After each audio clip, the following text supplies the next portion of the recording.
दोस्तों अगर आपके पास सीएससी आईडी है तो अब आपको आधार डेमोग्राफी अपडेट का काम मिलने वाला है, जिसको यूसीएल आप बोलते हैं। आधार यूसीएल का जो काम मिलेगा वो अब सभी सीएससी वीएलई को मिलने वाला है। तो सीएससी वीएलई के लिए अप्लाई करने का जो प्रोसेस है वो आज हम फुल प्रोसेस बताने वाले हैं, जिससे कि आपको सीएससी के तरफ से आधार सेवा केंद्र मिल सके और आधार आईडी में आप आधार कार्ड अपडेट कर सके।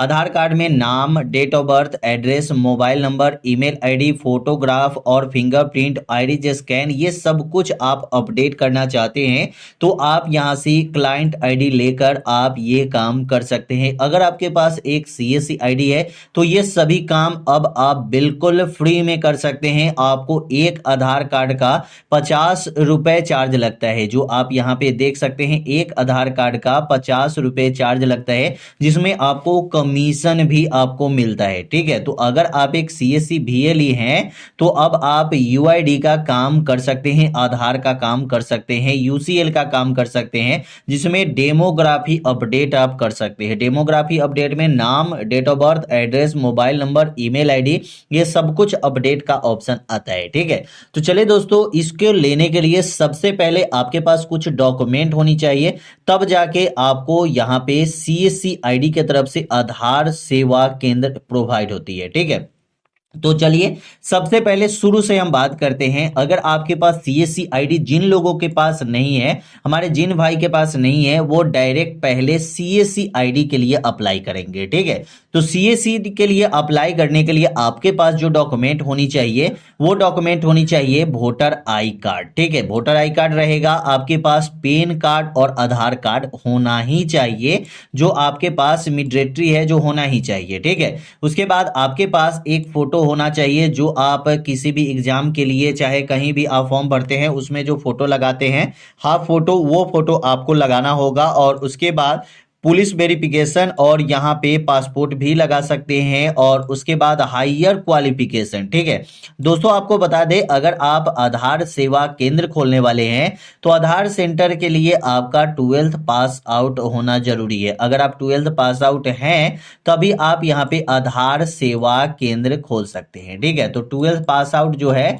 वो होना आपके लिए जरूरी है, तभी आप आधार सेवा केंद्र खोलेंगे। उसके बाद आपके पास टीसी का सर्टिफिकेट होना चाहिए, तब आपको सीएससी आईडी मिलती है। ठीक है, और ये जो मेन है वो है बैंक बीसी सर्टिफिकेट। जब आपके पास बैंक बीसी सर्टिफिकेट होगा तो ही आपको आधार सेंटर मिलेगा। तो अब आपको सीएससी आईडी लेने के टाइम में ही आपको ये सभी डॉक्यूमेंट जो है आपसे बनवा लिया जाता है, जिसके बाद आपको 100% आधार सेवा केंद्र मिल जाता है अप्लाई करने के बाद। ठीक है, तो यहाँ पे जब आपके पास ये सब है तो गेट स्टार्ट वाले ऑप्शन पे आप क्लिक करेंगे। उसके बाद यहाँ पे 6 ऑप्शन आपको यहाँ पे आएगा। ठीक है, 6 ऑप्शन बहुत आसान है। पहला ऑप्शन है आपको सीएससी एप्लीकेशन टाइप, जहां पे आपको कोसिक डिटेल्स भी आपको भरनी है। कोसिक डिटेल्स में आता है बीसीबीएफ सर्टिफिकेट नंबर। ठीक है दोस्तों, टीसी नंबर लेना आसान है, टीसी के लिए एग्जाम दीजिएगा, आपको यहां पे टीसी नंबर आपको मिल जाएगा। लेकिन आप बहुत सारे भाई का ये क्वेश्चन होता है कि हमारे पास बीसी सर्टिफिकेट नहीं है,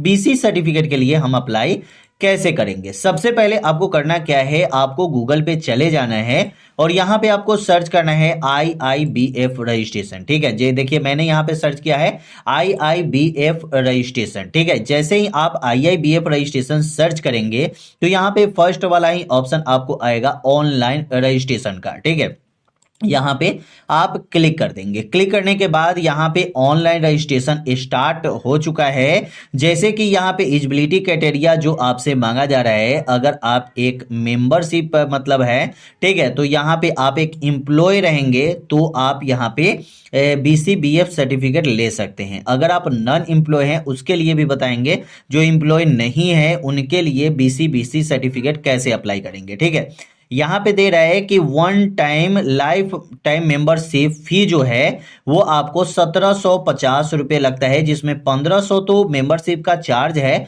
और 270 रुपए जीएसटी है। ठीक है, ये सिर्फ इंडिया के लिए है। ठीक है, वही आप अगर अदर कंट्री से है जैसे कि यूएस से है तो यूएस में $150 लगता है। लेकिन अगर आप इंडिया से हैं, ठीक है, अगर आप इंडिया से हैं तो यहाँ पे देख सकते हैं कि दे रहा है कि ₹1750 में ही आप BCBF सर्टिफिकेट ले सकते हैं, ठीक है।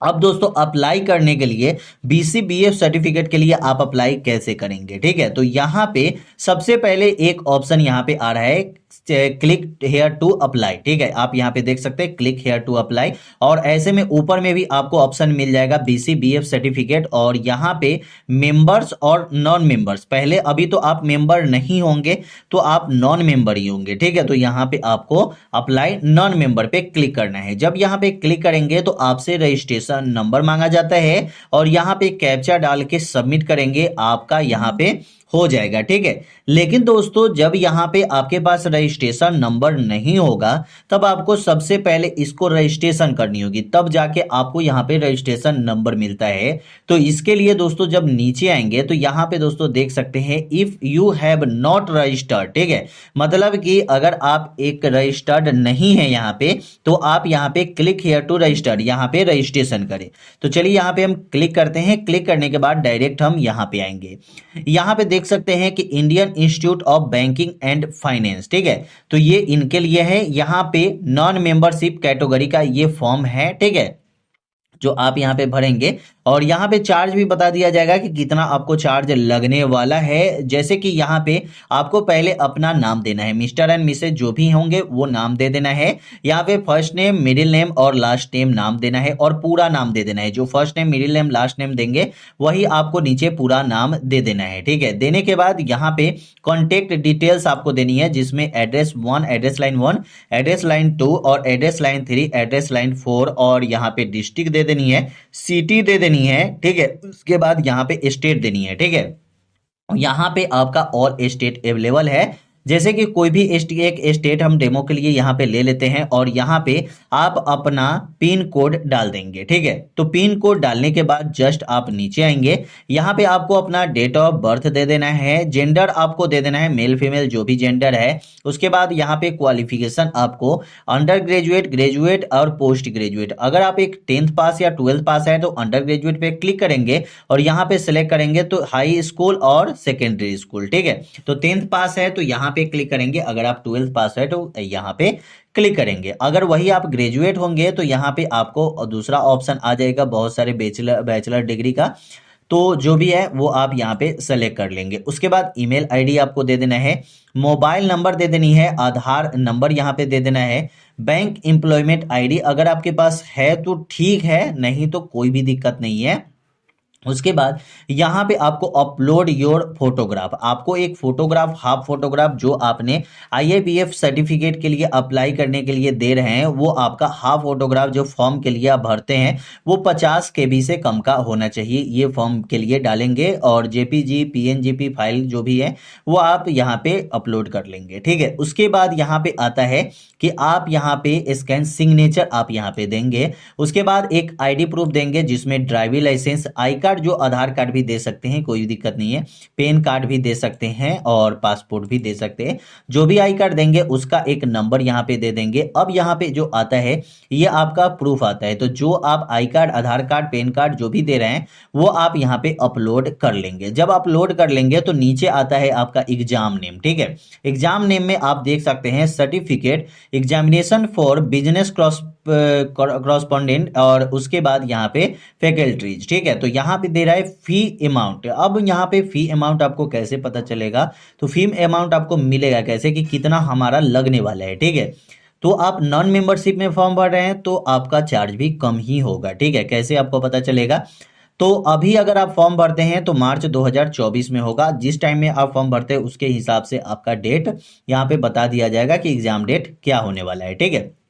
उसके बाद आप हिंदी मीडियम में एग्जाम देना चाहते हैं या इंग्लिश मीडियम में या तेलुगु में या कनाडा में, जिसमें भी आप एग्जाम देना चाहते हैं वो आप यहाँ पे सेलेक्ट कर लेंगे। उसके बाद यहाँ पे सेंटर नेम सेलेक्ट करना है, तो जो भी आप सेंटर नेम चाहते हैं वो सेंटर नेम आप सेलेक्ट कर लेंगे।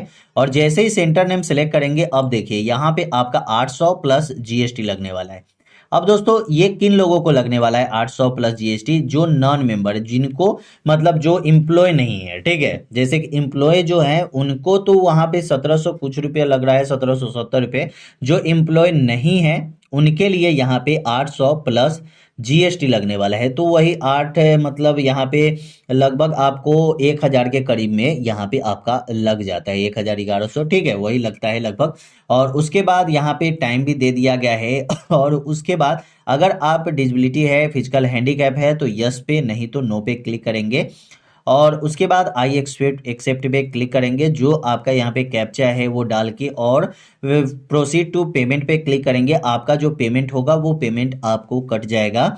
और उस पेमेंट को देने के बाद आपको एक एग्जाम का सेंटर जो मिलेगा, जिस आपको वहां पे बता दिया जाएगा, जो आपका रजिस्ट्रेशन होगा उस पे एग्जाम का सेंटर आपका आ जाएगा। तो आप एक BCBF सर्टिफिकेट वहां से आप ले सकते हैं एग्जाम देके। और वही नंबर आपको यहाँ पे देना है। और देने के बाद यहाँ पे सर्टिफिकेट नंबर आपको यहाँ पे दे देनी है। सर्टिफिकेट नंबर जब आप यहाँ पे दे देंगे TEC सर्टिफिकेट नंबर, तो TEC सर्टिफिकेट नंबर लेना बहुत आसान है, आपको पता ही होगा। पहले TEC से ही आपको CSC ID मिल जाता था, लेकिन अब आपको यहाँ पे BC सर्टिफिकेट का चाहिए ही चाहिए, ठीक है। उसके बाद पैन कार्ड और ईमेल आईडी चाहिए। उसके बाद यहाँ पे बैंक अकाउंट चाहिए आपके पास। और उसके बाद डॉक्यूमेंट चाहिए। जो डॉक्यूमेंट आप यहाँ पे दे रहे हैं ये दोनों डॉक्यूमेंट चाहिए आपके पास, ठीक है। और अगर आप इंटर पास आउट है तो क्वालिफिकेशन भी चाहिए आपकी।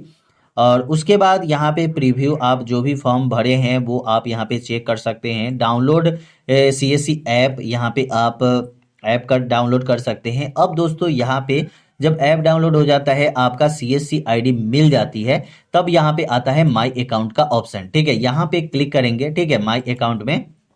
तो आपको यहाँ पे जो भी आपका CSC ID मिला होगा उस CSC ID को आप लेके और वहां पे अकाउंट नंबर डालेंगे, जो CSC ID नंबर। तो वहां पे आपसे फिंगरप्रिंट मांगा जाएगा। उसके बाद आपका CSC के लिए पैन कार्ड चाहिए और आपका CSC चालू हो जाएगा, ठीक है। चालू होने के बाद आपको अपने डिस्ट्रिक्ट मैनेजर से मिलना है और उनसे बताना है कि हमें CSC से UCL मतलब आधार डेमोग्राफी अपडेट के लिए हमें ID चाहिए, ठीक है। तो वो आपको आपके जो भी डिस्ट्रिक्ट में आपके जो DM होते हैं वही आपको बताएंगे कि CSC से आधार कैसे मिलेगा, ठीक है। तो आधार की एक सर्टिफिकेट भी होती है जो आपको सुपरवाइजर और ऑपरेटर की सर्टिफिकेट मिलती है, जो आपको मिलती है NECT से, ठीक है। तो वहां से आप एक अप्लाई करके रजिस्ट्रेशन करके और आप आधार सर्टिफिकेट ले सकते हैं। और आधार सर्टिफिकेट लेना भी बहुत आसान है। आपको एक एग्जाम होता है और उसके बाद ही आप CSC ID से आधार सेवा केंद्र लेने के लिए आप एलिजिबल हो जाते हैं और यहाँ से आपको आधार सेवा केंद्र मिल जाता है, ठीक है। तो आधार सेवा केंद्र लेने के लिए आपको इन सभी प्रक्रिया को पूरा करना होगा, तभी जाके आपको एक आधार सेवा केंद्र प्रोवाइड करवाई जाती है। ऐसे आपको आसान तरीके से आधार सेवा केंद्र नहीं मिलता है। तो अप्लाई करने का जो मैंने पूरा प्रोसेस आपको बताया है वही एक प्रोसेस है जिसके माध्यम से आप आधार सेवा केंद्र खोल सकते हैं। तो कैसी लगी वीडियो कमेंट में जरूर बताइएगा। वीडियो अच्छा लगा तो चैनल को सब्सक्राइब कर लीजिएगा। फिर मिलते हैं अगले वीडियो में। जय हिंद, जय भारत, वंदे मातरम।